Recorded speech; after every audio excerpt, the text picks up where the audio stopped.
Hello friends, welcome to our channel YT Surajgarh bikes. आज हम मिलने वाले हैं एक नए खास मेहमान से हमारे इस एपिसोड में, और वो है वार्ड नंबर 16 से वहां के पार्षद नरेंद्र सिंह जी शेखावत। नरेंद्र जी, बहुत बहुत स्वागत है आपका हमारे चैनल वाईटी सूरजगढ़ बाइक्स में। बहुत बहुत धन्यवाद। नरेंद्र जी, आज का एपिसोड हम शुरू करते हैं। सबसे पहले हम जानना चाहेंगे आपके बारे में, थोड़ा सा आपके परिवार के बारे में, आप क्या करते हो, आपकी लाइफ थोड़ा सा वो बताइए। मेरे फादर गवर्नमेंट टीचर से अभी रिटायर हो गए 2017 में, और 87 में यहाँ सूरजगढ़ आ गए थे। अच्छा। मेरी मदर जो है वो हाउस वाइफ हैं, और हम दो भाई हैं। मेरे जो बड़े भाई हैं वो आकाशा एयरलाइंस में सीनियर इंजीनियर हैं। अच्छा। और मैं यहाँ हुई, और जो भाभी साहब हैं बड़े, वो वहीं रहते हैं, भाई साहब के साथ ही बच्चे बच्चे सब वहीं रहते हैं। मैं और मेरा परिवार सब यहाँ सूरजगढ़ रहते हैं। तो आप दो भाई हैं? दो भाई। अच्छा। तो क्योंकि आपका जीवन अभी थोड़ा सा राजनीतिक परिवेश में ज्यादा है, तो अपन और बातें डिस्कस करें उससे पहले एक छोटा सा मैं ये जानना चाहूंगा कि ये राजनीति में आने का आपके दिमाग में कैसे आया, कब आया, ये शुरुआत कैसे हुई? वो स्कूल टाइम से ही कुछ ना कुछ आवाज वहां उठाते रहते थे। स्कूल टाइम से ही था। 11th में जब था मैं, तो टीचर्स की बड़ी समस्या हुई। तो उस टाइम पे भी स्ट्राइक वगैरह की वहां पे +1 में भी, +2 में भी की। तो शुरू से ही कहीं कहीं ऐसा था दिमाग में कि नहीं, आपने वही जो गरीब तबके का जो ऐसे लोग हैं जो जिनकी आवाज को उठा नहीं पाए, उनके लिए कुछ ना कुछ करने का शुरू से ही दिमाग में। फिर बीच में बहुत से बदलाव आए, उसके बाद फिर अपने आप ही बन गए, लाइन फिर हुआ वापस। हाँ, तो जैसे अपन अगर शुरू से शुरू करें तो थोड़ा सा, जैसा जितना मुझे पता है कि आपने जैसे 12th तक स्कूलिंग करी, उसके बाद आपने और क्या किया, क्या क्या रहा? स्कूलिंग के बाद इंजीनियरिंग की तैयारी करने के लिए। हाँ। उसके बाद वहाँ शोभासरिया इंजीनियरिंग में एडमिशन भी हो गया था, लेकिन फिर मैंने लिया नहीं। कहीं मन नहीं था कि अब इंजीनियरिंग करने का। उसके बाद नवलगढ़ कॉलेज में मैंने बीएससी के लिए अप्लाई किया, 1 साल वहाँ पढ़ा। सेकेंड ईयर में फिर मैंने वो भी छोड़ दिया। अच्छा। उसके बाद मेरा मर्चेंट नेवी में सिलेक्शन हो गया। अच्छा। इंटरनेशनल मैरीटाइम एकेडमी से मैंने कैडेट की ट्रेनिंग ली, लेकिन फिर वो मन नहीं किया, तो मैं वो ज्वाइन नहीं किया मैंने वहाँ भी। फिर मैं गुड़गांव चला गया। ओके। गुड़गांव मैंने ऑटोमोबाइल में जॉब की। ऑटो नीड्स था एक, उसके अंदर जॉब की 8-9 महीने। 9 महीने के बाद फिर मैंने उसी कंपनी के अंदर टेफ्लॉन कोटिंग वगैरह का, एंटी रस्ट का, इनका कॉन्ट्रैक्ट ले लिया। 3-4 साल मैंने वहाँ पे बिजनेस भी किया, और फिर शादी वादी हो गई, और परिस्थितियां ऐसी बन गई कि वापस सूरजगढ़ ही आना पड़ा। और बिजनेस को उसको क्लोज करके मैं सूरजगढ़ आ गया 2007 अपना में। पहला बिजनेस गुड़गांव में स्टार्ट किया? गुड़गांव। अच्छा। तो फिर यहाँ पे सूरजगढ़ कब आए आप वापस? सूरजगढ़ में 2007 में आ गया था। अच्छा। 2007 में फिर वापस आ गया। फिर यहाँ पे मैंने एक सर्विस स्टेशन किया गाड़ियों का, वही जो गाड़ियों का ऑटोमोबाइल का काम वहाँ था, वो यहाँ स्टार्ट किया। 3 साल उसे भी किया। फिर वो मन नहीं लगता था, वो बिजनेस उस लायक था नहीं, वो मन अलग था, काम अलग था। फिर मैंने उसको भी बंद कर दिया। अच्छा। फिर उसके बाद क्या किया आपने? फिर 2010 में मैं लोकल पॉलिटिक्स में एक्टिव हुआ। ओके। 2010 में नगर पालिका के इलेक्शन थे। उस इलेक्शन में पूरा पार्टिसिपेट किया। चुनाव लड़ा नहीं। अच्छा। लेकिन उसमें लड़वाया। ओके। सुरेश जी चुनाव लड़े थे उस टाइम, इंडिपेंडेंट, उनके साथ ही थे, और बहुत अच्छा उसका रिजल्ट रहा। वहां से हमारी पॉलिटिकल करियर की शुरुआत हुई। तो बिजनेस करते करते ये पॉलिटिक्स के अंदर इंटरेस्ट कैसे डेवलप हुआ? वो 2004 से ही था। 2004 में एक बार रणवीर जी गुडा ने एमपी का चुनाव लड़ा था, तो उस टाइम मैं उनके साथ था। और उसके बाद हमने एक शेखावाटी से हल्दी घाटी की पदयात्रा भी निकाली। अच्छा।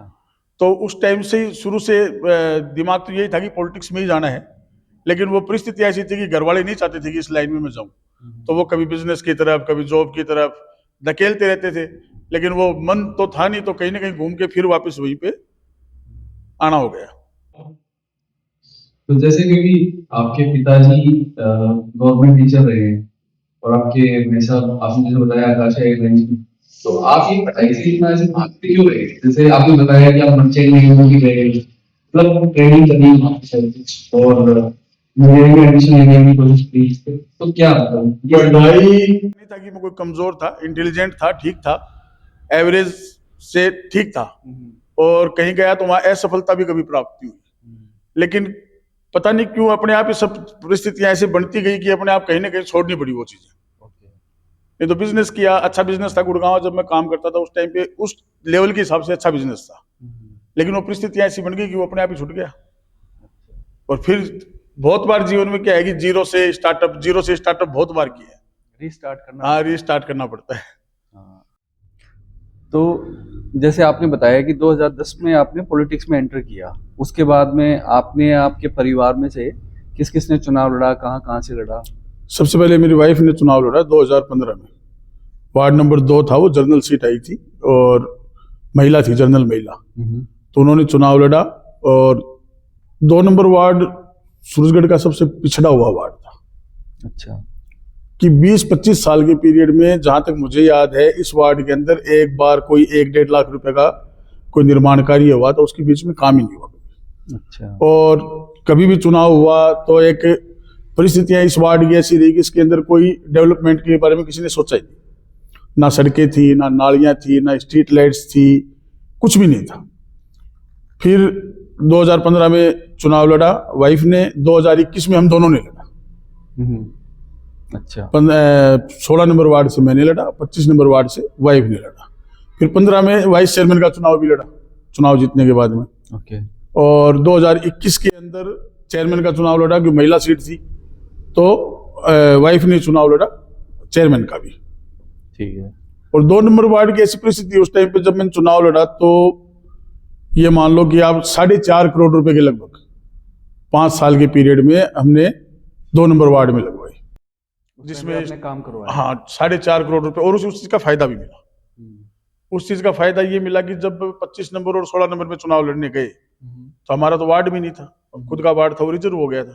लेकिन वो जो डेवलपमेंट के जो काम थे वो वहां कहीं ना कहीं बोल रहे थे। इस चीज का चुनाव में देखने को मिला कि विकास के नाम पे वोट मिलते हैं। हाँ, ये मेरा आपसे एक क्वेश्चन भी था कि क्योंकि आप एक युवा नेता हो और पॉलिटिक्स में एक्सपीरियंस बहुत मैटर करता है, तो आप तो जैसे नए नए पॉलिटिक्स में एंटर हुए, तो उस चीज का मतलब लोगों ने आप पे विश्वास कैसे किया कि यार ये बंदा हमारे लिए काम करेगा? मैं क्या है 24 आवर एक तो लोगों के बीच में रहता हूँ। एक चाहे जिसका वोट है या नहीं है ये चीजें मायने नहीं रखती, आपको किसी ने याद किया है। तो जैसे मेरा मानना है 35-40 हजार की आबादी है सूरजगढ़ की, और 40 हजार की आबादी में यदि कोई व्यक्ति आपको फोन करता है या आपके पास आता है तो उसने 39,999 आदमियों को छोड़ के आपको याद किया है। तो ये आपकी फर्स्ट रेस्पॉन्सिबिलिटी बनती है कि आप उसके काम के लिए पूरी ताकत लगाएं और उसके साथ लग के वो काम करवाएं। और यही कार्यशैली कहीं ना कहीं मेरे काम आई। मैंने कभी किसी से ये नहीं पूछा आज तक कि कौन किस वार्ड का है या कोई गांव का है। जो भी आया, जिसका भी फोन आया तो उसका रिप्लाई दिया। हो सकता है सारे काम नहीं होते हैं, कोई काम ना भी हुआ हो, लेकिन उसको हमेशा रिप्लाई उस चीज का जरूर दिया कि भाई आपका ये काम इस कारण से नहीं हो पाएगा या फिर मैं नहीं कर पाऊंगा, तो जो भी है। लेकिन उसको कभी ऐसा नहीं है कि उसको निरुत्तर कर दिया हो, उसकी आशा उम्मीदों को कभी खत्म नहीं किया। मतलब ऐसा नहीं हुआ कि कभी किसी ने आपको अप्रोच करने की कोशिश करी हो और आप अवेलेबल ही नहीं हो, टाइम ही नहीं दे रहे हो, फोन ही नहीं उठा रहे हो, जवाब ही नहीं अगले को, तो वहां थोड़ा सा इंसान डिमोरलाइज हो जाता है। तो ऐसा कभी कुछ हुआ नहीं जीवन में। जिसका भी फोन आया, चाहे बच्चे का ही आया हो, 8-10 साल के 15 साल के बच्चों के तो वोट नहीं लगते हैं। और मेरे पास जैसे जिन वार्डों में उन्हें बच्चे फोन करके ये कहते हैं, ये बात बच्चे बोलते हैं, अरे मैं करवा देता हूँ, मैं कर देता हूँ भाई साहब को फोन। तो वो कहीं ना कहीं उन बच्चों के अंदर वो उम्मीद वो होनी चाहिए कि यार मैं ही कर देता हूँ फोन, आपकी क्या जरूरत है। तो एक बच्चे को ये लगना चाहिए कि हाँ हमने जिसको चुना है या हमने जिसको वोट दिया है या जिसके लिए हम घूमे हैं वो सबके लिए अवेलेबल है। और ये चीज जरूरी भी है पॉलिटिक्स में। हाँ, और मुझे पर्सनली ऐसा लगता है कि क्योंकि मैं तो पॉलिटिक्स से बिलोंग नहीं करता, लेकिन मुझे ऐसा लगता है कि अगर आपको एक अच्छा नेता बनना है और अगर आपको लंबा चलना है पॉलिटिक्स में, तो आपको पब्लिक के बीच में रहना पड़ेगा। अगर आप ये सोचो कि यार मैं तो नेता बन गया, मैं तो ये अचीव कर लिया, और पब्लिक से बात करना बंद कर दोगे, तो हो सकता है नेक्स्ट इलेक्शन में पब्लिक आपको वहां से बाहर कहीं ना कहीं चोट होती है। हाँ। आप लोगों से दूरी बना के रखेंगे तो लोगों को ऑप्शन बहुत है। अपन ने बड़ी बड़ी पार्टियों का हाल देखा है। हाँ, बड़ी बड़ी पार्टियों का हाल देखा है। दूसरा, जो पब्लिक में नहीं रहते हैं, जो ग्राउंड पे नहीं रहते, वही तो खत्म होते हैं। हाँ। खत्म होने का कारण भी आप पब्लिक के बीच में रहो, एनी टाइम अवेलेबल रहो, आपसे जो पूछा गया है, जो लोग चाहते हैं मैं ये नहीं कहता कि 100 के 100 काम होते, किसी के भी नहीं होते सही और बात। कोई भी नहीं करवा पाता, लेकिन कम से कम आप अपने व्यक्ति के साथ खड़े रहो, उसको ये कहो कि मैं तेरे साथ खड़ा हूं। अब ठीक है, काम होगा या नहीं होगा वो बात की बात है, लेकिन हम साथ मिलकर इस लड़ाई को लड़ेंगे, तभी वो पॉसिबिलिटीज है। तो आपके पिताजी जैसे शिक्षक थे, करेक्ट? तो वो तो बहुत ही, मैं जानता हूँ कि बहुत ही सिंपल और सीधे साधे इंसान है एकदम। तो उनके ऐसी कोई उनकी विशेषता जो आप अपने जीवन में उतारना चाहते हो या आप उसको फॉलो करते हो, ऐसी कोई चीज जो आपको हेल्प कर रही है अपनी पॉलिटिक्स में भी? पॉलिटिक्स में बहुत संकटों की स्थिति पैदा हुई, क्योंकि वही बात है, कुछ चुनिंदा जो होते हैं ना, वो नए को पनपने नहीं देते। ऐसा होता ही है, हर जगह ही होता है। करेक्ट। वो बिजनेस हो चाहे वो पॉलिटिक्स हो, कोई पुराना बैठा हुआ हमेशा ये देखेगा कि इस नए को मैं वहीं दबाऊं। ऐसी परिस्थितियों में मेरे पिताजी ने मेरे साथ हमेशा मेरे को एक ही बात कही कि देख, तेरे को चिंता करने की जरूरत नहीं, मैं बैठा हूं तेरे साथ खड़ा हूं। और ये जो मोरल सपोर्ट जो था, ये कहीं ना कहीं मुझे लड़ने के लिए आगे करता था। बहुत बार ऐसी परिस्थितियां रही, बिजनेस में भी आई, कई बार तो एकदम टूटने वाली जब स्थिति रही, तब वो साथ खड़े हो गए, कहते थे कुछ नहीं मैं देख लूंगा, तू कर। ऐसी जगह पे जो मोरल सपोर्ट होता है वो एक फादर ही दे सकता है। सही बात है। कई बार मोरल सपोर्ट जो है वो किसी भी फाइनेंस सपोर्ट से या किसी और तरीके के सपोर्ट से ज्यादा बेटर होता है मोरल सपोर्ट। फाइनेंस अगर सपोर्ट परिवार पीछे खड़ा है तो मतलब आप हिम्मत के साथ आगे बढ़ सकते हैं। फाइनेंस सपोर्ट तो क्या है, किसी से भी मिल सकता है, दोस्तों से मिल सकता है और मिल सकता है, लेकिन जब आपका जीवन दाव के ऊपर हो या पॉलिटिकल कैरियर दाव के ऊपर हो या बिजनेस कैरियर दाव के ऊपर हो, उस वक्त जो सपोर्ट मदर फादर से मिलती है वो शायद मेरे हिसाब से और कोई नहीं दे सकता। करेक्ट। तो जैसे अपन सूरजगढ़ नगर पालिका की अगर बात करें तो आपने, क्योंकि अब जैसे चुनाव आने वाले हैं 3-4 महीने के अंदर, तो पिछले 5 साल में आपने कोई ऐसा कोई मुद्दा उठाया हो जो जिसपे कि आपको गर्व फील होता है? कोई लाइट, सफाई, स्वास्थ्य से रिलेटेड? नगर पालिका की बोर्ड बैठक जितनी भी हुई है, पहली मीटिंग के अंदर हमने एक सर्वसम्मति से एक प्रस्ताव भी पारित किया था। वो इस सूरजगढ़ का अहम मुद्दा भी था, 10 वार्डों की एक वो समस्या भी थी कि फरट चौराहे से लेके बीड़ तक का नाला। आज सूरजगढ़ में जो सबसे बड़ी समस्या है वो पानी निकासी की समस्या है। पानी निकासी का यहाँ कोई पर्याप्त साधन नहीं है। आप शहर में जब भी एंटर करेंगे और किसी भी साइड से एंटर करेंगे तो वो एक मारवाड़ी में कहावत है कि गांव की बात तो गांव का बिटोड़ा ही बता दे। तो आपका एंट्रेंस जो है वो आपके बारे में बताता है, यहाँ के जो भी पॉलिटिशियन है सारे ही हैं, सबके बारे में ये बताता है कि यहाँ के लोगों की सोच कैसी है। लेकिन आप एंट्रेंस जहां भी करेंगे, चाहे आप काजरा चुंगी से एंट्रेंस करें, चाहे आप फरट चौराहे से एंट्रेंस करें, वहां आपको पानी जल भराव की समस्या मिलेगी। बात सही है। और जब भी लोग आपके गांव में आते हैं, आपके शहर में जो लोग आते हैं, वो वही आइडिया लगा लेते हैं कि यहाँ की राजनीतिक सोच कितनी अच्छी। तो इसलिए हमने पहली मीटिंग में ये उठाया था कि फरट चौराहे से लेकर बीड़ तक का नाला वो बनना चाहिए, जिससे गांव में जितने भी एंट्रेंस में जो पानी की समस्या वो खत्म हो जाए और कम से कम 10 वार्डों का पानी की निकासी की समस्या खत्म हो जाती है। उसकी प्रशासनिक और वित्तीय स्वीकृति भी हमने जारी करवा दी थी। लेकिन वही बात है, वो प्रशासन को इम्प्लीमेंट करना होता है। अब जो चेयर पे बैठे हैं उनको इम्प्लीमेंट करना होता है, लेकिन आज तक उस दिशा के अंदर कोई भी कदम नहीं उठाया गया। तो क्या कारण, उसके पीछे क्यों नहीं हो पा रहा है वो काम? राजनीतिक महत्वाकांक्षा नहीं होगी, विल पावर, ये खेल सारे विल पावर के होते हैं। आपको कुछ करने के लिए कम से कम आपको मजबूत होना पड़ेगा और आपकी विल पावर इतनी मजबूत होनी चाहिए कि मुझे इस समस्या को खत्म करना है।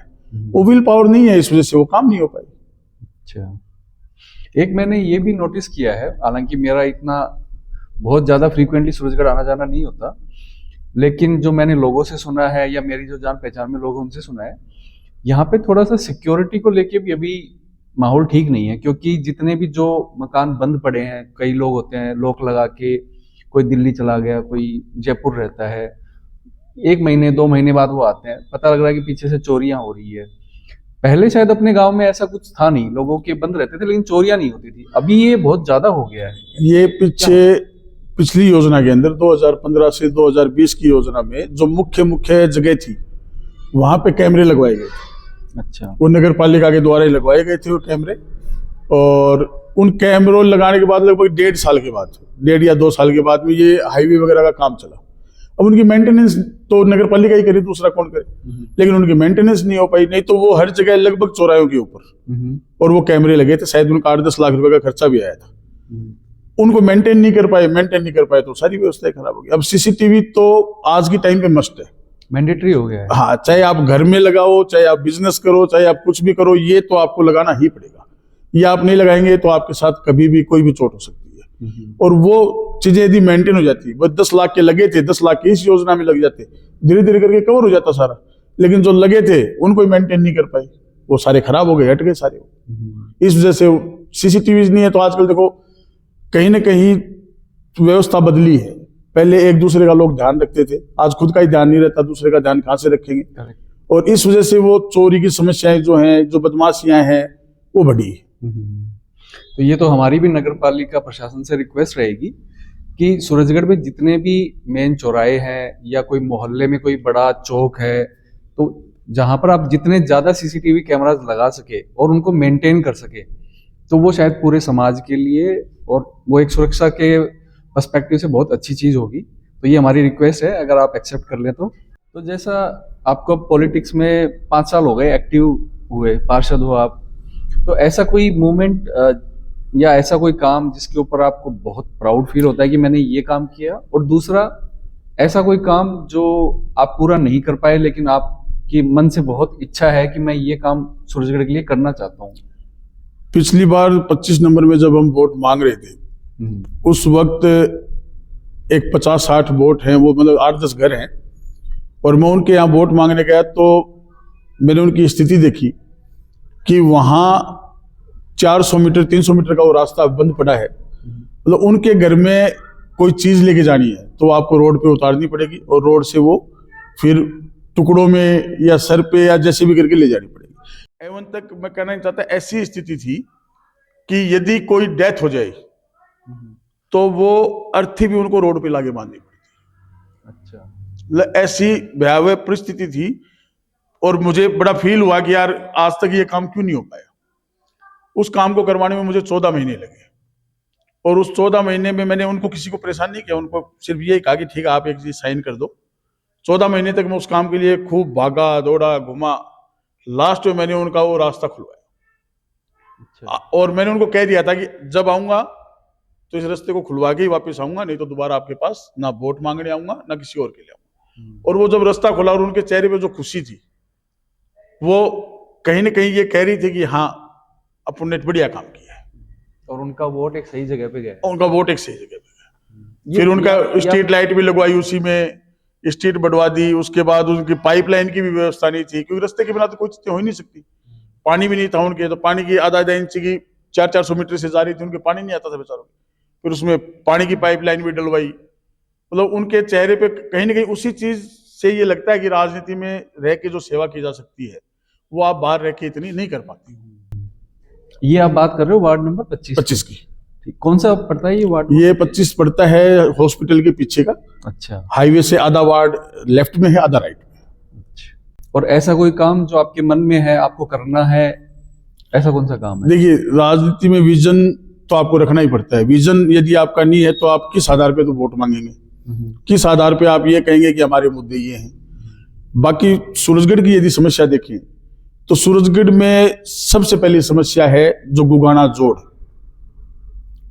वो भी 8 से 10 वार्डों को प्रभावित करता है। आज तक लोग उसके ऊपर राजनीति करते आए हैं, लेकिन कभी किसी ने ये कोशिश नहीं की कि उसको खत्म कैसे किया जा सकता है।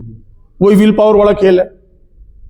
पीछे बजट में हमने एक बोर्ड बैठक में मुद्दा भी उठाया था, और वो ईओ थे, वो थोड़े ठीक थे, कर्मशील व्यक्ति थे, उन्होंने उसके कोई एस्टिमेट वगैरह भी बनाए।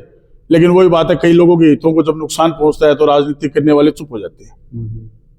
बाकी ये एक इतना बड़ा इश्यू है और ये खत्म होना चाहिए, और वो ऐसी जगह है वो खत्म 6 महीने के अंदर खत्म हो जाए, और वहां एक इतना बड़ा पार्क डेवलप हो जाए जो देखने लायक हो, जिसको आसपास के लोग देखने आए। लेकिन वो विल पावर नहीं है। और मेरा ये सबसे प्रमुख है मुद्दा कि गुगाना जोड़ खत्म होना चाहिए। दूसरा, जो जल भराव की जो समस्या है शहर के अंदर, वो खत्म होनी चाहिए। और गुगाना जोड़ और ये जो भरत चौराहे से पीठ तक का नाला, यदि ये दोनों काम हो जाते हैं तो जल भराव की 95% समस्या खत्म हो जाएगी। तो ये जो गुगाना जोड़ वाला आप बता रहे हो, जहाँ पे तालाब बना रहता है, और हम भी बचपन से देखते आ रहे हैं, हम उसी रास्ते से स्कूल जाते थे, उसका परमानेंट सॉल्यूशन कुछ है? परमानेंट हो अभी पानी निकाल तो रही है। अभी क्या कर रहे हैं, यहाँ जो भर जाता है तो इसको बीड़ के अंदर एक जगह है, वहां पे इसको लिफ्ट कर देते हैं पानी को। जब निकाल रही हैं तो उसको सीमित स्थान पे करके और उसको डेवलप किया जा सकता है। लेकिन डेवलप वही बात है, उसको डेवलप करने का मतलब है कि आप सूरजगढ़ का सेंटर पॉइंट बनता है वो। बिल्कुल। और लोग आज घूमने की वजह से, मेरा ये पर्सनल एक्सपीरियंस है, सुबह सुबह लोग 4 बजे 5 बजे घूमने जाते हैं, बहुत से एक्सीडेंट भी होते हैं रोड के ऊपर। तो ये चीजें जनरली हाईवे के ऊपर आप घूमेंगे, पीछे से कोई गाड़ी आ गई, पीछे भी एक 24 नंबर वार्ड के थे, उनके डेथ हो गई थी इसी वजह से। तो आपको ये तो रखना ही पड़ेगा कम से कम कि आपके जो लोग हैं यहाँ पे निवास करते हैं उनकी सुरक्षा को भी आपको ध्यान में रखना पड़ेगा। और घूमना तो आज मस्ट है, जब घूमेंगे नहीं तो फिर काम नहीं चलेगा। घूमने के लिए आपके पास कोई जगह नहीं है। दूसरा, आज तक के पीरियड में यूथ को लेकर, युवाओं को लेकर किसी भी नेता का कोई विजन ही नहीं है। छोटे मुंह बड़े वाली बात है। बाकी यहां के बच्चे खेल के अंदर आपका एक भी बच्चा क्यों नहीं है? सूरजगढ़ में क्या यूथ नहीं है, या सूरजगढ़ के लोगों को खेलना नहीं आता? सूरजगढ़ से आज तक कोई बड़ा स्पोर्ट्स, आज तक कोई स्पोर्ट्स में निकल ही नहीं पाया। उसके पीछे सिंगल कारण है कि यहाँ की जो सोच है ना, वो उस लेवल की है ही नहीं। आज बच्चों के लिए प्लेग्राउंड होना चाहिए भैया। जगह जब आपके पास है, स्टेडियम आपके पास है, कोई एथलीट में जा रहा है, कोई क्रिकेट में जा रहा है, कोई फुटबॉल में जा रहा है, 100 बच्चे खेलेंगे तो कोई ना कोई एक तो निकल के आएगा। लेकिन जब आपके पास खेलने के लिए जगह ही नहीं है, आप अपना हुनर है वो दिखाई नहीं पा रहे हैं, जब दिखाई नहीं पा रहे तो आप कैसे आगे बढ़ेंगे? हाँ, ये बात तो है। सूरजगढ़ में मुझे नहीं लगता कि कोई बड़ा ग्राउंड या प्रॉपर ग्राउंड किसी बड़ा छोटा कैसा भी नहीं है। जो 1-2 थे वहां पर भी अब प्लॉट कट के उनको खुर्द-बुर्द कर दिया जगह। हाँ, अब तो दिखते भी नहीं बच्चे खेलते हुए। सबसे पहला काम, जब यूथ जीवित रहेगा और यूथ आगे बढ़ेगा तो ही देश आगे बढ़ेगा। और यूथ के लिए हमें कहीं ना कहीं सोचना पड़ेगा। हर बच्चा तो इंजीनियर नहीं बनता है, हर बच्चा डॉक्टर भी नहीं बनता है। स्पोर्ट्स के अंदर मेरी निगाह में सूरजगढ़ में ऐसे लड़के तो नेशनल खेलने लायक है, लेकिन उनको वो फंडामेंटल नहीं मिल पा रहा। भाई जो चीजें उनको चाहिए, जो बेसिक चीजें चाहिए, वो तो कम से कम उनको मिले। करेक्ट। वो उनको मिल नहीं पा रही है। ऐसे वो उनका जो उनके अंदर जो हुनर है वो यहीं दब के रह जाता है। फिर वो गली के अंदर क्रिकेट खेलने चाहे फुटबॉल खेलने, क्या फर्क पड़ता है? अच्छा, मैं एक बार ये गुगाना जोड़ वाली बात पे फिर से वापस आऊंगा, क्योंकि 40 साल से तो मैं देख रहा हूँ उसको, क्योंकि जब हम छोटे थे स्कूल जाते थे तब से वो तालाब वहीं पर ही है। तो इसको खत्म करने में ऐसी क्या प्रॉब्लम है कि 40 साल से इसको कोई खत्म नहीं कर पा रहा? क्या लोग चाहते नहीं है? क्योंकि सबका बेनिफिट नहीं, जनता तो चाहती है, जनता बिल्कुल चाहती है। जनता के लिए मैं तो ये कहूंगा, ये सूरजगढ़ के कोड की बीमारी है। हाँ, क्योंकि बहुत सालों से है, बहुत सालों से है। बड़ी बड़ी स्कूलें इसके पास में है, बच्चे पढ़ते हैं, गंद फैलती है, बैक्टीरिया वायरस जाते हैं, आसपास का एरिया पूरा। आप किसी से पूछोगे तो सबसे पहले अगर ये खत्म होना चाहिए। अब करे कौन? जो चेयर के ऊपर बैठा है, जिसके हाथ में सत्ता है, जिसके हाथ में पावर है, और जो पैसे खर्च कर सकता है। भाई जो सत्ता में बैठा हो पैसे खर्च कर सकता है। और ये खत्म होने में कोई बहुत बड़ा इश्यू नहीं है। हमने पीछे इसका प्रोजेक्ट बनवाया भी था। मैं जो शौरान साहब थे उनसे बात हुई तो बोले यार इसको कैसे करें? मैं साहब 100 बाई 100 का एक होद आप फिक्स अंडरग्राउंड कर दीजिए, बेसमेंट में बन जाएगा। उसमें से पानी तो लिफ्ट कर ही रहे हैं, खाली उस पानी को स्टोरेज को अपने को शॉर्ट करना है। भाई जो बहुत दूरी में है उसको शॉर्ट दूरी में करना है। समरसीबल पंप लगे हुए हैं, पानी बाहर चला जाएगा। ऊपर आप अच्छा सा गार्डन बना दो, बढ़िया पार्क बनाओ। ऐसा लगना चाहिए कि हाँ किसी सिटी के अंदर गए। आज 20 साल पहले भी सूरजगढ़ वैसे ही था, आज भी सूरजगढ़ वैसे ही है। खाली सड़कों के ऊपर कारपेट डालने से डेवलपमेंट नहीं होता है। करेक्ट। डेवलपमेंट के लिए आपको ब्रॉड सोचना पड़ेगा, और ब्रॉड सोचेंगे तो ही लोगों का इंटरेस्ट बढ़ेगा। लोग यहाँ आएंगे, लोग बसेंगे कि यार बढ़िया शहर है, सुंदर शहर है। क्राउड बढ़ेगा तो बिजनेस बढ़ेगा तो सब कुछ अपने आप ग्रोथ हो जाएगा। अच्छा, मैं इस चीज को थोड़ा सा और एक अलग तरीके से पूछता हूँ। आपके पास इसको खत्म करने का प्लान है, सोच है, ठीक है, पूरा माइंडसेट है कि इसको कैसे खत्म किया जा सकता है। मैंने देखा है कि पिछले 40 साल में ये चीज खत्म नहीं हुई। अगर आपको एक हाइपोथेटिकल सिचुएशन लेके चलते हैं कि अगर आपको चेयरमैन बनने का मौका मिले सूरजगढ़ का, तो क्या ये आपकी फर्स्ट प्रायोरिटी होगी कि मैं गुगाना जोड़ को एकदम साफ कर दूंगा, पानी वहां पे नहीं रहेगा? बिल्कुल, गुगाना जोड़ की जगह एक बहुत बड़ा, एक इतना सुंदर पार्क जो शायद जिले में ना हो, अच्छा, और लोग उसको देखने के लिए आए, ये हमारी फर्स्ट प्रायोरिटी रहेगी। तो ऐसा तो नहीं होगा कि कहीं जैसे बाकी 40 साल में होता है आप भी चेयरमैन बनते हो? ये चीजें सब रिकॉर्डेड हैं। फ्यूचर में यदि ऐसा नहीं कर पाए तो फिर जनता के बीच में जाने का कोई मतलब, क्योंकि आप ये बात ऑन कैमरा बोल रहे हैं। जनता के बीच में जाने का मतलब नहीं भाई, आप जो कहते हैं और आप वो कर नहीं पाते। आपने स्टार्ट किया, परेशानी आई, वो चीजें समझ में आती है, सही बात है, लेकिन आप उसमें स्टार्ट ही नहीं कर पा रहे हैं, तो फिर आपको जनता के बीच में जाने का कोई हक नहीं, आपको छोड़ देनी चाहिए। पावर आपके पास है, सिस्टम के ऊपर आप बैठे हैं, चेयर पे आप हैं, और उसके बाद आप नहीं कर पा रहे, तो वो सिर्फ आपकी विल पावर की कमी है, उसमें आप दूसरे के अंदर क्योंकि कमियां ढूंढने का कोई मतलब नहीं है। जनता आपको वोट देके वहां बैठा रही है, तो आपसे वो एक्सपेक्ट भी कर रही है कि आप उनके लिए कुछ अच्छा काम करें, तभी जनता ने आपको वोट किया है और तभी वहां पे बैठाया। फर्स्ट प्रायोरिटी गुगाना जोड़ और एक यूथ के लिए खेल मैदान अरेंज करना, ये दो इस शहर के लिए सबसे जरूरी भी है। काम तो बहुत सारे जरूरी है और बड़े ही काम सोच के चलना चाहिए। आप, मेरा मानना ये है कि आप यदि एक बार चेयर पे बैठते हैं तो आप ज्यादा काम मत करो, आप दो काम ऐसे करके जाओ जिसको इतिहास याद रखे, और जो हमेशा उसकी चर्चा चलेगी, यार वो एक बार बैठा था उसने दो बड़े काम किए। अब ठीक है, सड़क, नाली, रोटी, ये बिजली, पानी, ये सब रूटीन का काम है, और रूटीन के काम तो चलते रहते हैं। आपने बड़ा क्या किया, आपने ऐसा क्या किया जिसको लोग याद रखें। एक काम करो लेकिन उस एक को पूरा करो, कोई जरूरी नहीं आप सारे कर पाए, एक करो, दो करो, लेकिन उस दो को 0 से उठा के 100 के ऊपर ले जाओ।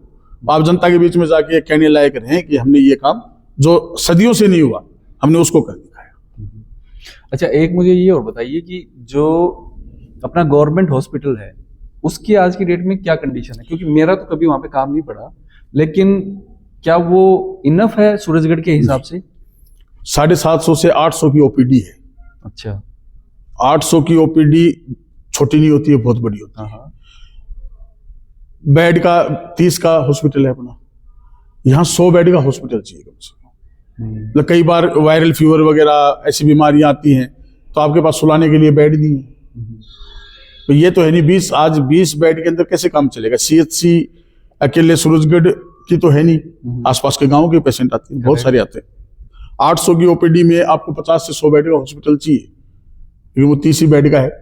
डॉक्टर भी कमी है, 3-4 डॉक्टर हैं, जो हैं वो अच्छी मेहनत करते हैं तभी इतनी ओपीडी निकाल पाते हैं। लेकिन एक आदमी की एक क्षमता होती है काम करने की। अब भाई एक डॉक्टर के पास 50 पेशेंट बैठे हैं, उसके ऊपर हो रखे हैं, तो वो उतना नहीं टाइम दे पाएगा। डॉक्टर बढ़ने चाहिए और बेड तो कम से कम 100% बढ़ने चाहिए। 100 बेड का हॉस्पिटल हो तब जाके कोई सूरजगढ़ का काम चले। और जो बेसिक जांच वगैरह उसकी मशीन्स वगैरह यहाँ पे इनफ है? मशीनें इनफ तो नहीं कह सकते आप, वही बात है कि हम तो ये चाहते हैं कि सारी फैसिलिटीज वो सूरजगढ़ में अवेलेबल हो जाए। भाई कोई भी व्यक्ति ये चाहेगा कि आपको किसी भी फैसिलिटी के लिए दूसरी जगह ना जाना पड़े, लेकिन जो स्टाफ है वो भी बड़ा अच्छा कोऑपरेटिव स्टाफ है, क्योंकि हमारा तो देखो काम पड़ता रहता है रोज, कोऑपरेटिव नेचर है, रात को भी फोन कर देते हैं, दिन में भी करते हैं, तो वो उसको हैंडल करते हैं।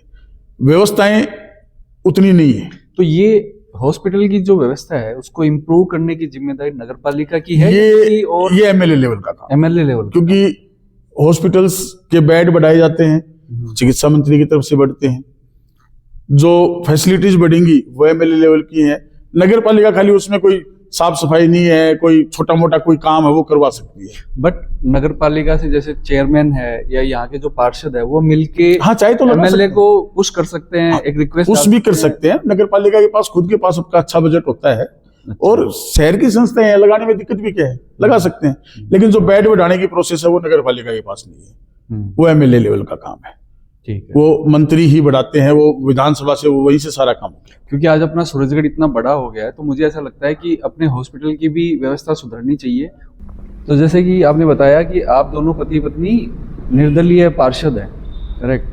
तो निर्दलीय रहना फायदे का सौदा है या कुछ उसमें लिमिटेशंस आ जाती हैं? और दूसरा ये कि क्योंकि आप दोनों पॉलिटिक्स में हैं, अलग अलग वार्ड से पार्षद हैं, तो क्या आप लोग आपस में कभी विचार विमर्श करते हो अपने वार्ड की समस्या या कोई और किसी नगर पालिका से रिलेटेड समस्या, तो मतलब कैसे मैनेज करते हो ये सारा? निर्दलीय रहना अपने आप में एक चुनौती तो है ही, क्योंकि आपको सब कुछ जीरो से स्टार्ट करना पड़ता है। आप किसी भी पार्टी से हैं, किसी भी दल से हैं, तो कहीं ना कहीं आपको एक सपोर्ट, एक बेस जरूर मिलता है। लेकिन निर्दलीय में आपको जीरो से सब कुछ स्टार्ट करना पड़ता है, आपकी गिनती जीरो से स्टार्ट होती है। लेकिन निर्दलीय रह के और फिर आप जनता के वादों के ऊपर खड़े उतरते हैं, तो लोगों को कहीं ना कहीं ये लगता है, मेरे को नहीं लगता कि सूरजगढ़ के अंदर पार्टी पॉलिटिक्स इतनी हावी है, क्योंकि यहाँ जब भी पीछे भी 2021 में जो चुनाव हुए उसमें 12 पार्षद जो थे वो निर्दलीय थे 25 में से, और 2015 के अंदर जो चेयरमैन का चुनाव हुआ उसमें भी निर्दलियों की अहम भूमिका रही। तो ये लोकल लाइजनिंग के चुनाव है, और लोकल लाइजनिंग के चुनाव में आपके संबंध किससे कितने अच्छे हैं ये डिपेंड करता है, प्लस आपका विजन, आपका काम डिपेंड करता है। रही बात आपसी मतभेद की, तो पत्नी का पार्षद के रूप में बहुत तगड़ा सपोर्ट रहा। कभी कभी ऐसे मुद्दे बहुत से हो जाते हैं, लेकिन हम उसमें आराम से दोनों आसपास में डिस्कस करते हैं, और एक साथी की तरह हर मुद्दे के ऊपर कहीं ना कहीं एकमत होके और उस पर काम करते हैं। कई बार क्या होता है कि प्रेशर काम का ज्यादा होता है, तो हम दोनों के नंबर लगभग वार्ड में सबके पास है, तो मैं कोई काम मान लो भूल जाऊं, तो फिर वहां से मेरे घर से मेरे पास फोन आता है कि आपने वो काम अभी तक करवाया क्यों नहीं। तो मेरे को कहीं ना कहीं लगता है कि हाँ, पॉजिटिविटी है कि काम के प्रति, लोगों के प्रति ये है कि नहीं, अब ये इससे नहीं हो रहा तो आप घर पे फोन करेंगे, तो वहां से प्रेशर बन के काम हो जाएगा। कहीं ना कहीं काम के मामले में दोनों एक्टिव रहते तो लोगों के पास भी दो ऑप्शन है कि भाई साहब का फोन नहीं लग रहा है तो भाभी जी हैं। को हाँ, बुला फोन कर देते हैं, और लगभग सबके पास नंबर है, और एक अच्छा तालमेल है। और राजनीतिक जीवन में शुरुआत तो वहीं से हुई है। मैंने तो 2021 में चुनाव लड़ा है। 2015 में पहले पार्षद का चुनाव लड़ा, फिर वाइस चेयरमैन का चुनाव लड़ा, फिर 2021 के अंदर वाइफ ने पार्षद का चुनाव लड़ा, चेयरमैन का चुनाव लड़ा। तो मेरे से तो सीनियर है, मैं एक चुनाव लड़ा, वो 4 चुनाव लड़ चुकी। तो कभी वैचारिक मतभेद भी होते हैं कि जैसे किसी टॉपिक पे आपको लगता है कि नहीं ये गलत है, लेकिन भाभी जी को लगता है कि नहीं ये सही है, कभी ऐसा कुछ भी होता कभी होता है, तो वो उसका डिस्कस करके उसका सोल्यूशन निकाल लेते हैं। हो सकता है हर जगह मैं सही नहीं होता, मैं गलत भी हो जाऊं, और वहां से फिर उस चीज की सलाह भी होती है, उस सलाह का फायदा भी होता है। तो दोनों आपस में पॉलिटिकल मुद्दों पे डिस्कस करते हैं, ऐसा नहीं है करते नहीं है, और एक अच्छे सलाहकार की भूमिका हमेशा निभाई भी है। तो हमने अभी तक बात करी नरेंद्र सिंह शेखावत पार्षद के रूप में क्या करते हैं, क्या उनका विजन है, लेकिन इसके अलावा क्या करते हो आप? मतलब राजनीति के अलावा और क्या है? बिजनेस में संभालता हूँ। बिजनेस में क्या है? जैसे होटल है, RJ18 होटल है, उसको देखभाल सुबह घंटे 2 घंटे उसको संभालता हूँ। फिर 10 बजे के बाद तो मैं यहाँ से निकल जाता हूँ, तो काम करने वाले संभालते हैं, लेकिन 10 बजे तक मैं सुबह रहता हूँ 2-3 घंटे यहाँ पे। उसके बाद 10 बजे के बाद ऑफिशियल वर्क चालू हो जाते हैं, और शाम को 6-7 बजे तक वैसे बिजी रहते हैं। उसके बाद कोई आने जाने वाले हैं, शादियाँ अटेंड करना। इस पॉलिटिकल लाइफ में सबसे ज़्यादा कि एक शेड्यूल पूरा आपको एकदम आपका सेट करके रखना पड़ता है। तो बिजनेस संभालते हैं, और तो कोई विशेष नहीं। थोड़ा घूमने का शौक है, तो 2-3 महीने में जब भी कभी लगता है ऐसा कि 1-2 दिन फ्री हैं, तो कहीं कहीं घूमने चले जाते हैं। तो घूमने में किस तरीके है? जैसे कोई पहाड़ों में जाना है या मंदिर या कुछ, क्या मंदिर भी, पहाड़ों में भी, सब जगह। अच्छा, तो आपका कोई ग्रुप है दोस्तों का? हाँ, दोस्त। एक सबसे बड़ी जीत है, ये राजनीतिक जीवन की भी जीत मानता हूं मैं, कि मेरा जो 2nd क्लास में जो दोस्त था वो आज भी मेरा दोस्त है, और वो वैसा ही दोस्त था जो मेरा 2nd क्लास में था। तो ये एक बहुत बड़ा सर्कल है। और स्कूल टाइम के जो दोस्त होते हैं ना, वो उसमें कोई स्वार्थ नहीं होता आपस में, वो निस्वार्थ निश्चल प्रेम होता है, और उनके बीच में आपस में कभी भी कोई फॉर्मेलिटीज भी नहीं होती। और उस चीज का लाभ कहीं ना कहीं मुझे राजनीति में भी मिलता है, क्योंकि जब भी मैं चुनाव लड़ता हूं, तो जो मेरे दोस्त हैं, मैं उनको नहीं कहता, उससे पहले उनके फोन आ जाते हैं, बता क्या करना है, कैसे कैसे करना है। तो ये अपने आप में एक बहुत बड़ी जीत है। तो राजनीति में जैसे आप जब चुनाव लड़ते हो, उसके अंदर आप कोई 1-2 नाम मेंशन करना चाहो कि भैया उन लोगों का मेरे को बहुत सपोर्ट रहा, कोई स्पेसिफिक अगर आप मेंशन करना चाहो तो? सभी दोस्तों का। अच्छा। और आज तक दोस्त बड़े हैं, घटे नहीं है।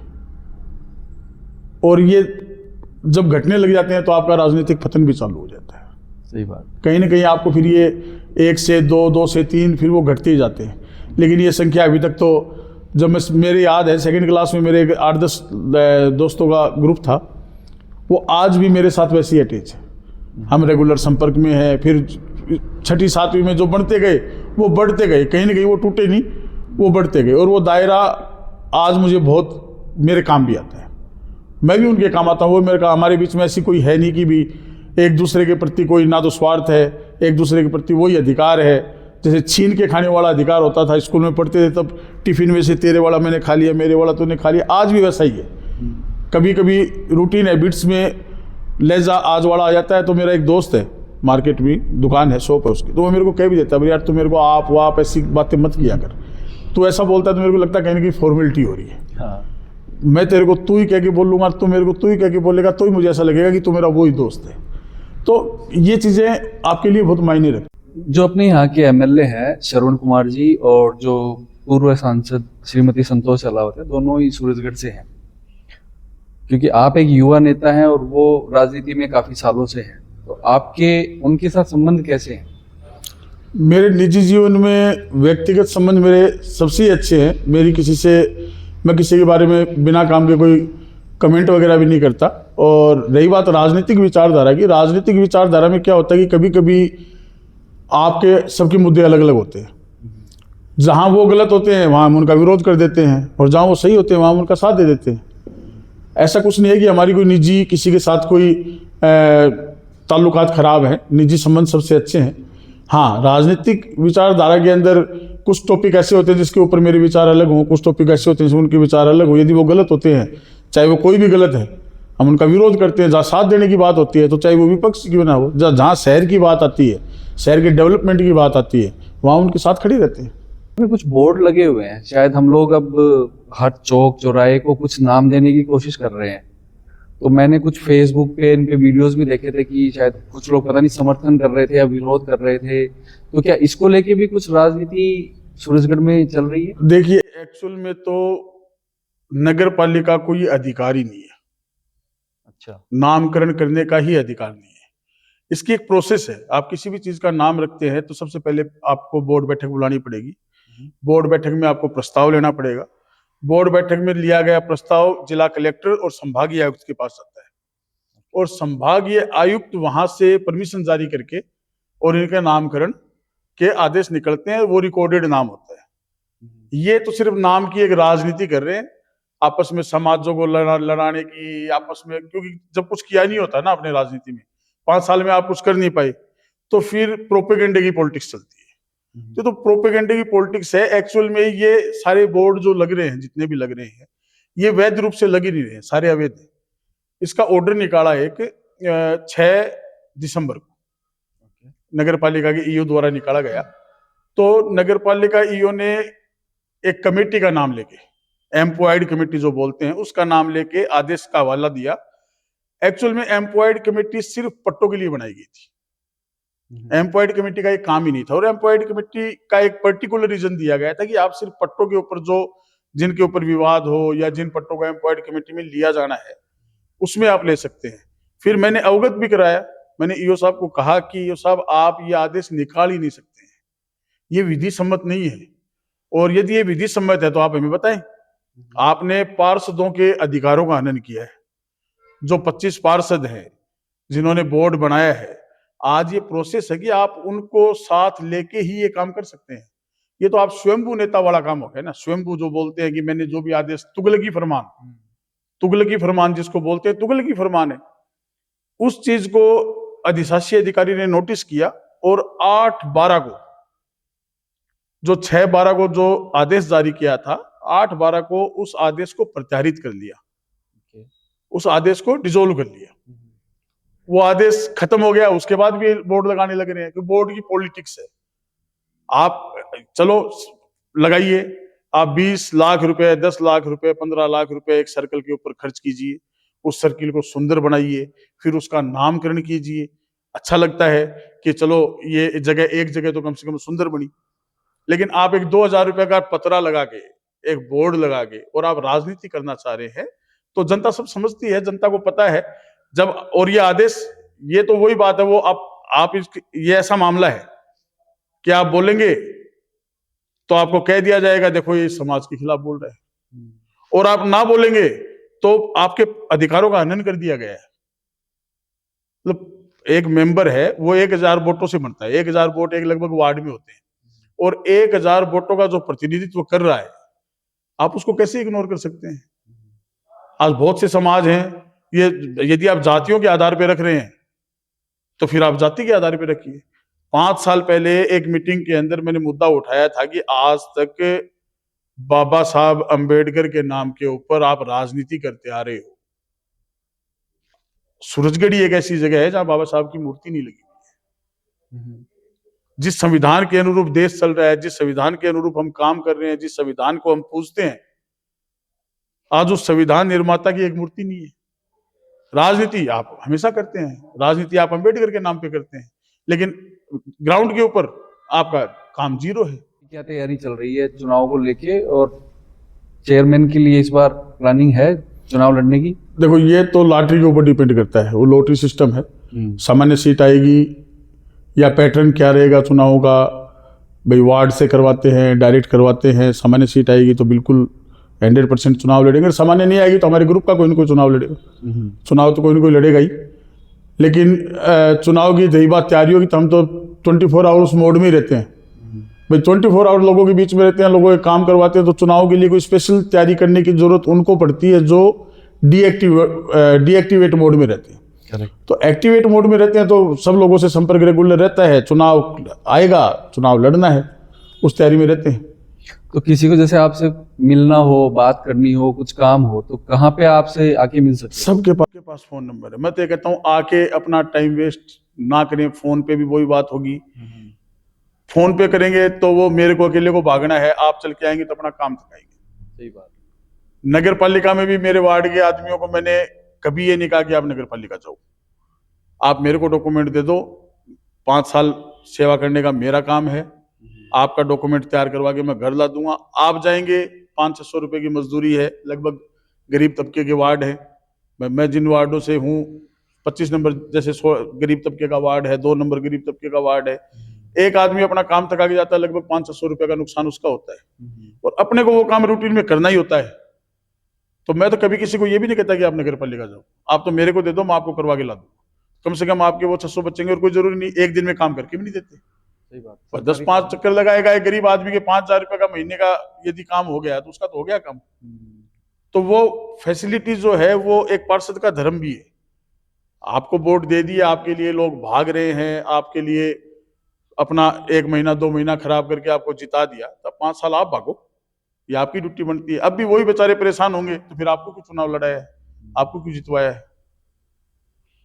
एक एज ए पार्षद आपका मन है कुछ काम करने का, तो क्या कभी ऐसा कुछ होता है कि कुछ सरकारी व्यवस्थाएं ऐसी है जिसकी वजह से आप काम नहीं कर पाते, या कुछ प्रोसेस इतना डिफिकल्ट है, टेक्निकल कुछ डिफिकल्टीज है, ऐसा भी कुछ होता है? प्रोसेस नहीं, काम चोरी वाली आदत जो है वो ज्यादा नुकसान करती है। प्रशासनिक व्यवस्थाओं में भी क्या है कि बहुत सी प्रॉब्लम्स होती हैं। एक लोकल के अंदर ये पक्ष विपक्ष वाला जो काम है, जेलस वाला काम, ये इसका काम करवा रहा है, ये इसका काम हो जाएगा तो ये वोट इसके साथ जुड़ जाएंगे, तो ये ऐसी समस्याएं तो आती हैं। लेकिन कई बार क्या है कि ये बहुत अच्छे अधिकारी आते हैं, वो चाहते ही हैं कि लोगों के काम हो, और कई बार ऐसे आ जाते हैं कि वो चाहते हैं कि काम हो जाएगा तो हमें कौन पूछेगा। वो सबके अलग अलग, वो कहीं ना कहीं वो एक मामला चलता है ना जो देश में उठाते समय। वो मैं एक हमेशा बात कहता हूँ कि पार्टियां आती जाती रहती हैं, बदलती हैं, कभी कांग्रेस आ गई, कभी बीजेपी आ गई, कभी बसपा आ गई, कभी आप आ गई, चेहरे बदल जाते हैं लूटने वालों के, लेकिन व्यवस्था में कभी कोई परिवर्तन नहीं होता है। व्यवस्था सेम बनी रहती है, नंबर लगता है, अब आपका नंबर है, अब हमारा नंबर है, उसके बाद इसका नंबर आएगा। तो आप इस व्यवस्था को ब्रेक करना चाहते हो? मौका मिला तो कोशिश जरूर है, ज़्यादा बड़े लेवल पे तो नहीं कर पाएंगे, लेकिन नगर पालिका में यदि मौका मिलता है और सूरजगढ़ की जनता मौका देती है तो 0% भ्रष्टाचार वाली नगर पालिका बना के दिखाना है। लोगों को ऐसा लगे कि ऐसी भी व्यवस्थाएं हो सकती हैं या होती है। आपके पैसे लग रहे हैं, ठेकेदार नगर पालिका चला रहे हैं, ठेकेदार नेताओं की डील कर रहे हैं, ऐसा नहीं होना चाहिए। भाई 100 रुपए की चीज़ है, आज 1 लाख रुपए की कोई सड़क बन रही है, आप एक्चुअल स्थिति जाके देखेंगे तो 40,000 रुपये लग रहे हैं। 40% तो कमीशन में चला जाता है, 20% ठेकेदार को अपना मुनाफा चाहिए। अब वो बचा 40%, अब 40% में आप क्या उम्मीद कर सकते हैं? वो जैसा करेंगे वैसा ही होगा। किसी की भी चीज़ की जांच करवा के देखेंगे, कुछ भी कर, आप जीरो टॉलरेंस रखें ना, आप पब्लिक के बीच में वो डब्बा लगाए टेंडर वाला कि साहब जिसको टेंडर डालने हैं वो डाल दे, और सबके बीच में खोल दो। और ये जी शेड्यूल है, इतनी परात सीमेंट की पड़ेगी, इतनी बजरी की पड़ेगी, जिसकी सड़क बन रही है जिस गली में उसके 5 आदमी नियुक्त कर दो, बनवाओ साहब अपनी सड़क बढ़िया, दिक्कत कहाँ है? लेकिन यदि ये काम होने लग जाए तो फिर जो 60-40 का जो रेशियो वो खत्म हो जाए। अगर इतनी ईमानदारी से काम करोगे तो फिर खर्चा कैसे, अपना खर्चा कैसे?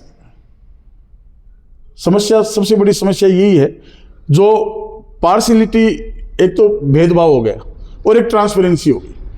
आप ट्रांसपेरेंसी करके काम तो करो, आप एक बार करके देख लो, 2 महीने करके देख लो, फिर देखो पब्लिक क्या रिजल्ट देती है आपको। लेकिन ट्रांसपेरेंसी करनी नहीं है। ट्रांसपेरेंसी में तो फिर क्या है कि जो खुद का जो लाभ है वो खत्म हो जाता है, और वो चीजें पॉलिटिक्स में आपको त्यागनी पड़ेगी। आपको पैसे कमाने हैं तो आपको भगवान ने बुद्धि दी है, आप बिजनेस करो, उससे पैसे कमाओ, और पब्लिक में आप पॉलिटिक्स कर रहे हो तो पब्लिक के ऊपर खर्च करो। जो गरीब आदमी है, जो बेचारा कुछ कर नहीं पाता, कर नहीं सकता है, वो आपके पास आए तो मेरा मानना ही है, आपके पास कोई आए तो यदि वो फोटोकॉपी खुद करवा के लेके आ रहा है तो उसका आना व्यर्थ है। वो आपके आने के बाद आप उसकी फोटोकॉपी भी खुद करवा के उसका काम करवा के दे रहे हो, तब उसको लगेगा कि मैंने अपने सही जगह वोट किया है, या मैं फ्यूचर में वोट करूंगा तो ऐसी जगह पे करूंगा। तो अगर मान के चलो, अगर इस बार आपको अगर मौका मिलता है पब्लिक की सेवा करने का एज ए चेयरमैन, तो ऐसे कौन से मुद्दे हैं या ऐसे कौन से पॉइंट्स हैं जो आप अगले 5 साल फुल एनर्जी के साथ पूरी? मेरा सबसे पहला मुद्दा तो गुगाना जोड़ रहेगा, इसको खत्म करके यहाँ एक बहुत बड़ा पार्क डेवलप करने का रहेगा, और पार्क इस लेवल का पार्क हो कि कम से कम जिले के अंदर ये नाम आए कि पार्क देखना है तो सूरजगढ़ जाके देखो। सेकंड, यूथ के लिए एक अच्छे और एक बड़े स्टेडियम का निर्माण, खेल मैदान का निर्माण, जिससे उनकी प्रतिभा है वो आगे आए, और स्पोर्ट्स के मामले में कहीं ना कहीं बच्चों को ऐसे लगे कि नहीं, हमारे बारे में भी कोई सोच रहा है। तीसरा, जो जल भराव की जो समस्या है ये खत्म होनी चाहिए, और ये काम टिपिकल भी नहीं है इतना, लेकिन ये विल पावर का काम है। आप चेयर पे बैठते ही और यदि इस काम के लगेंगे तो आपसे 5 साल में पूरा हो पाएगा। अच्छा, लेकिन ये होने वाला काम है, लेकिन उसके लिए आपको दिन रात मेहनत करनी पड़ेगी। और यदि ये काम हो जाता है, सूरजगढ़ का जो बसा वो कटोरा टाइप है, जैसे प्याली आती है ना, उस टाइप का गांव है। तो ये साइडों से तो ऊंचा है, बीच में ये गहरा है, इसमें समस्याएं हैं, लेकिन ये होने वाला काम है। आज इतनी व्यवस्थाएं, इतनी टेक्नोलॉजी हाई चली गई कि पानी को लिफ्ट करके और लोग पहाड़ों पे चढ़ा देते हैं। और यदि ये काम हो जाता तो सूरजगढ़ के लिए एक विशेष वो रहेगा। चौथा, एक मेरा शुरू से मन रहा है बाबा साहब भीमराव अंबेडकर की मूर्ति स्थापित करवानी और उनके नाम से एक अच्छा स्मारक बनवाना, क्योंकि जिस हिसाब से देश चल रहा है, जिस कानून के ऊपर देश चल रहा है, जिस संविधान के ऊपर देश चल रहा है, उसके लिए हमें कहीं ना कहीं प्रतिबद्ध होना चाहिए। आज ये संविधान नहीं होता तो हमें राइट्स ही नहीं मिलते। आज मैं बोल नहीं पाता, आप सुन नहीं पाते, ये सारे राइट्स तो हमें उनकी वजह से मिले। और कहीं ना कहीं एक हर आदमी के दिल में उनके प्रति एक सम्मान, एक सद्भाव होना चाहिए कि आज हम जो भी हैं, आज हम किसी को, एक भारत देश ही ऐसा है जहाँ हम किसी के बारे में कुछ भी बोल सकते हैं, कोई कमेंट कर सकते हैं। ये अधिकार बाबा साहब की वजह से मिले हैं, नहीं तो बोलने से पहले लोगों को सोचना पड़ता था। और भी देश हैं वहाँ नहीं है, नहीं बोल सकते आपको इतनी आज़ादी नहीं है। लेकिन यहाँ आप सरकार के खिलाफ बोल रहे हैं, आप प्रधानमंत्री के खिलाफ बोल रहे हैं, आप मुख्यमंत्री के खिलाफ बोल रहे हैं। ये अधिकार यहीं से मिला है, और अपनी बातों को रखने का अधिकार बाबा साहब ने दिए। तो ये आपके मेन मुद्दे रहेंगे अगर आप चेयरमैन बनते हो, तो सूरजगढ़ को ये सौगात तो मिलेगी। एक, सूरजगढ़ को रिंग रोड की बहुत तगड़ी आवश्यकता है। अच्छा। सूरजगढ़ के विकास के लिए, सूरजगढ़ के डेवलपमेंट के लिए, सूरजगढ़ का डेवलपमेंट रुक सा रहा है। आप एक बात कई बार नोटिस करेंगे, और यदि रिंग रोड बन जाती है तो शहर का विस्तार होगा, और ये विस्तार बिजनेस को, सब चीज़ों को बढ़ावा देगा। और रिंग रोड की वजह से बहुत सी परेशानियां भी हैं। यदि रिंग रोड बन जाती है तो आउटर एरिया जो है वो चमक सा जाएगा। ये 5 मुख्य मुद्दे रहेंगे और इनको पूरा करवाने का भी प्रयास करें। जो नगर पालिका लेवल के ऊपर होने हैं वो तो नगर पालिका लेवल पे करवाएंगे। और फिर वही बात, आप जब चेयर पे होते हैं तो आपके पास बहुत से, आप ऊपर जाके मंत्री से, सीएम से रिक्वेस्ट करके आपकी लाइजनिंग डिपेंड करती है।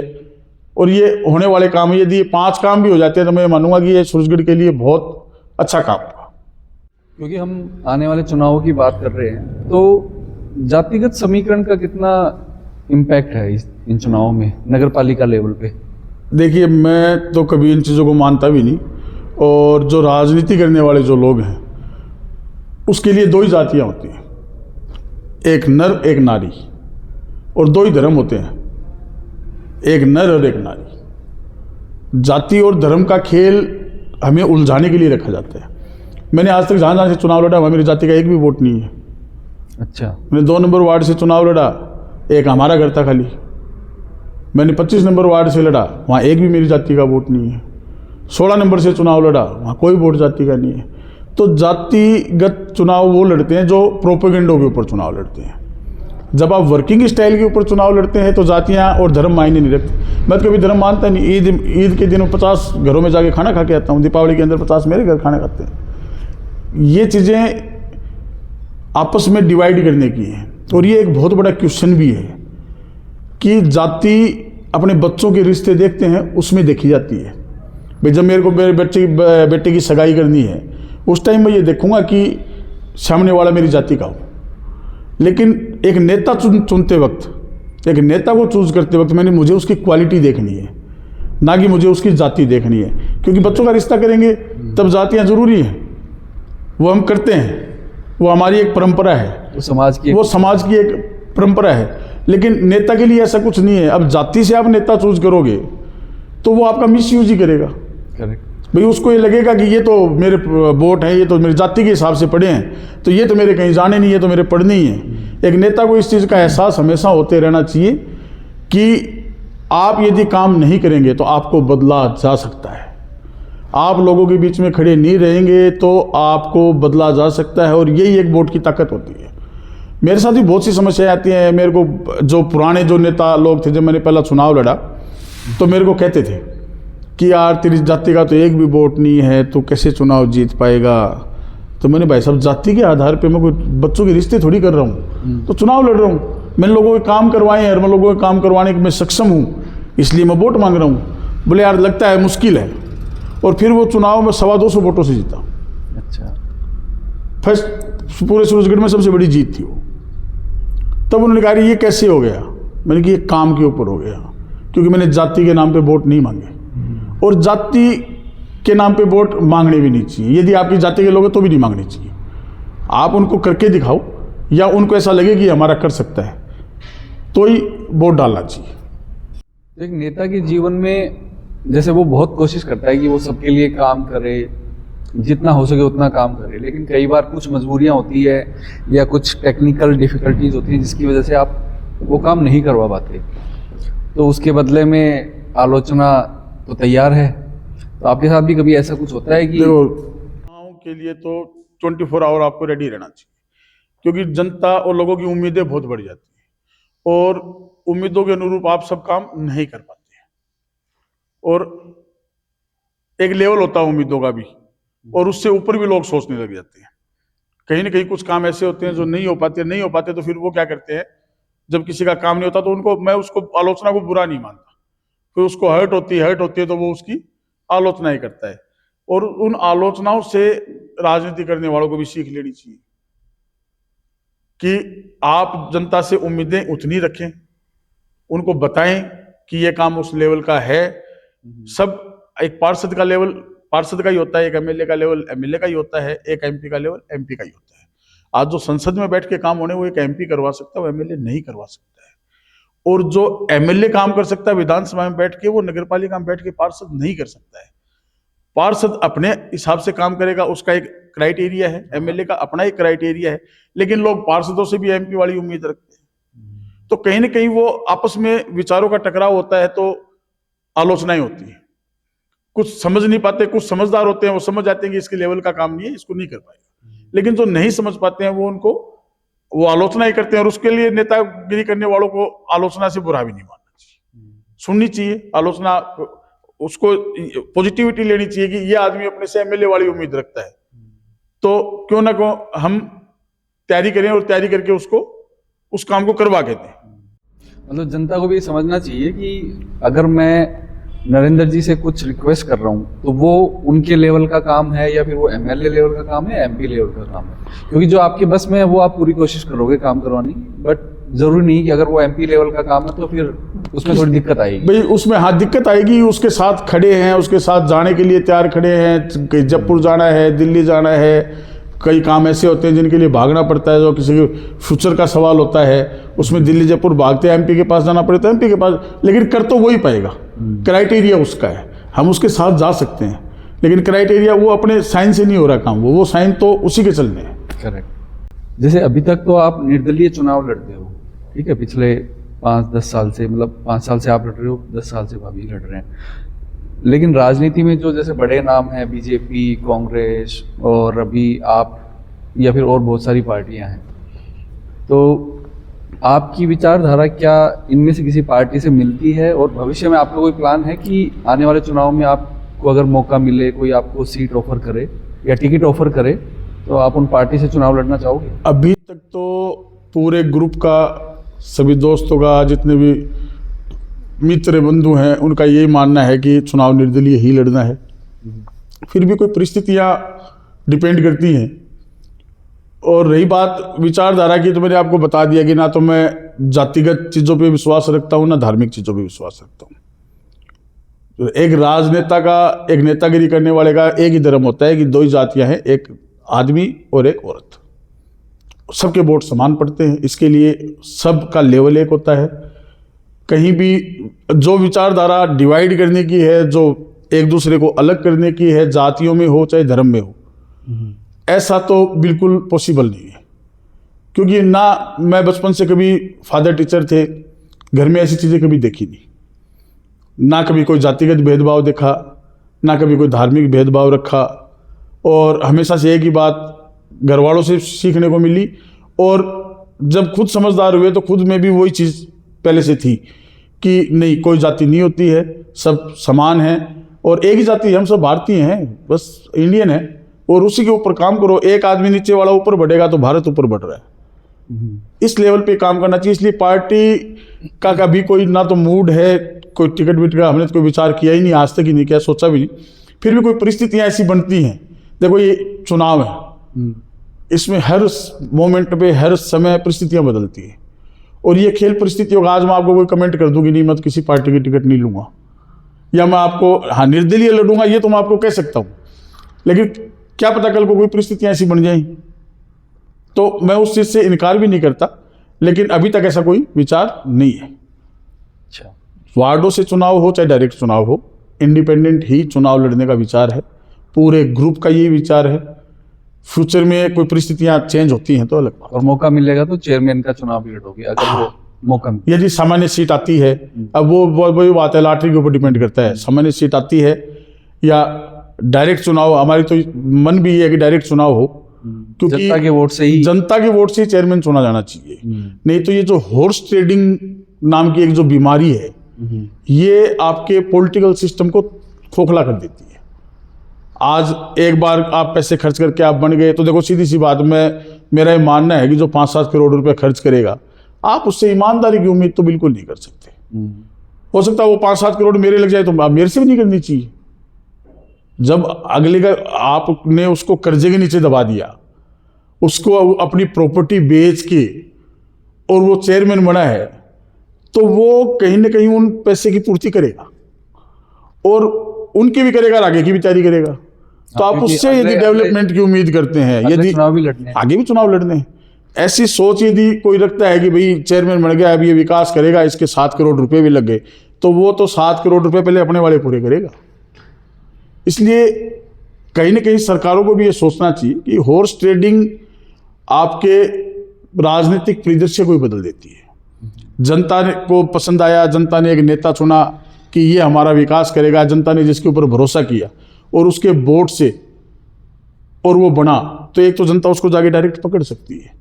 दूसरा, आपने एक पार्षद चुन दिया, आपके वोटों का पार्षद ने 35, 40, 50 लाख रुपए के अंदर सौदा कर दिया। अब वो बोल ही नहीं सकता बेचारा। अब जिस देने वाला बड़ा होता है, अब जिसने 35, 40, 50 लाख रुपए दिए हैं, अब लेने वाला उसके सामने कैसे बोल सकता है, कैसे आपके मुद्दे उठा सकता है, कैसे अपनी आवाज़ को बुलंद कर सकता है, कैसे वार्ड के लिए लड़ सकता है, क्योंकि उसका तो इलाज 5 साल पहले ही हो गया, क्योंकि आप तो दब चुके हो उन पैसों में। तो दब चुके हो पैसे के नीचे। इसलिए ये हॉर्स ट्रेडिंग तो बिल्कुल बंद होनी चाहिए। जनता चुने अपना नेता और वो उससे उम्मीद रखे, और यदि वो उनकी उम्मीदों पे खरा ना उतर पाए तो जनता के पास अधिकार है, वापस बदल दो। तो आप उस फेवर में हो कि जनता ही चेयरमैन का वोट जनता करे? को चुनाव करना चाहिए, जिससे हॉर्स ट्रेडिंग खत्म हो जाए। और ये एक बहुत बड़ी बीमारी है, इसके रिजल्ट जो है फ्यूचर में बहुत खराब होने वाले हैं। गरीब आदमी कभी राजनीति में ऊपर नहीं आ पाएगा, पैसे वाले लोग हैं खाली उनका राजनीति में कब्जा हो जाएगा, क्योंकि गरीब है उसके पास तो इतने पैसे होने नहीं, वो तो कभी सोच नहीं सकेगा मैं इस गांव का चेयरमैन बनूं। उसमें नेता की क्वालिटी अच्छी है, उसमें गुण है, लेकिन उसके पास पैसे नहीं है, इसलिए उसको अपनी फील्ड ही चेंज करनी पड़ेगी, लाइन ही चेंज करनी पड़ेगी। वो सेवा करना चाहता है लेकिन कर नहीं पा रहा क्योंकि उसके पास पैसे नहीं है। ये व्यवस्था बदलनी चाहिए। ये व्यवस्था बदलनी चाहिए। आज का हमारा लास्ट क्वेश्चन इस पॉडकास्ट के लिए, तो आने वाले चुनावों के लिए आप जनता को कोई मैसेज देना चाहते हो या उनसे कोई रिक्वेस्ट करना चाहते हो तो आप कर सकते हो। आने वाले चुनाव में मैं तो सूरजगढ़ की जनता को ये कहना चाहूँगा कि वोट किसी को भी दें, ना उसकी जाति देख कर दें, ना उसका धर्म देख कर दें, उसके विजन को देख कर दें। जो सूरजगढ़ के बारे में उसके विजन क्या है, उसकी सोच क्या है, वो क्या कर सकता है, क्या करना चाहता है, ये नज़रिया यदि हम वोटों के अंदर अपनाएंगे तो 100% सूरजगढ़ के विकास को कोई रोक नहीं पाएगा। इन सब चीज़ों से दूर होना पड़ेगा, जाति से, धर्म से, और एक ही बात रखनी पड़ेगी, सूरजगढ़ के डेवलपमेंट के लिए आपका विजन क्या है। हमारा विजन हमने आपको बताया, और सबको यही कहेंगे कि एक सकारात्मक सोच राजनीति की दिशा और दशा दोनों बदल सकती है, और उससे सूरजगढ़ का विकास 100% होगा। और सूरजगढ़ कोई कोने में नहीं, सूरजगढ़ झुंझुनू जिले के टॉप में भी हो सकता है यदि हमारी सोच वैसी हो तो। Thank you so much Narendra ji आपके टाइम के लिए, और आई थिंक आज का डिस्कशन बहुत अच्छा रहा। हमें आपके विचार पता लगे कि आप सूरजगढ़ के लिए क्या क्या करना चाहते हो। मेरा खुद का भी इसमें एक इंटरेस्ट है, बिकॉज मैं भी सूरजगढ़ से बिलोंग करता हूँ, मैंने अपनी स्कूलिंग यहीं से करी है, तो मैं भी चाहता हूँ कि सूरजगढ़ का डेवलपमेंट हो, सूरजगढ़ की नगर पालिका में आप जैसे अच्छे अच्छे लोग आएँ और वो सूरजगढ़ के लिए बहुत अच्छा काम करें, जिससे हमारा जो सूरजगढ़ है वो काफ़ी डेवलप हो और यहाँ पे हर तरीके की फैसिलिटी सबके लिए अवेलेबल हो। यस, सो यही मैं भी रिक्वेस्ट करूँगा सूरजगढ़ के लोगों से कि वो भी वोट करने से पहले ये देखें कि कौन आदमी आपके लिए काम कर रहा है, कौन आपके लिए अच्छे से काम कर सकता है, और कौन सही में सूरजगढ़ के मुद्दों को उठा रहा है। तो ये डिसीजन आपका है, आपको लेना है, तो आप देखिए आपको किसको वोट करना है। एंड मिलते हैं नेक्स्ट पॉडकास्ट में। Thank you.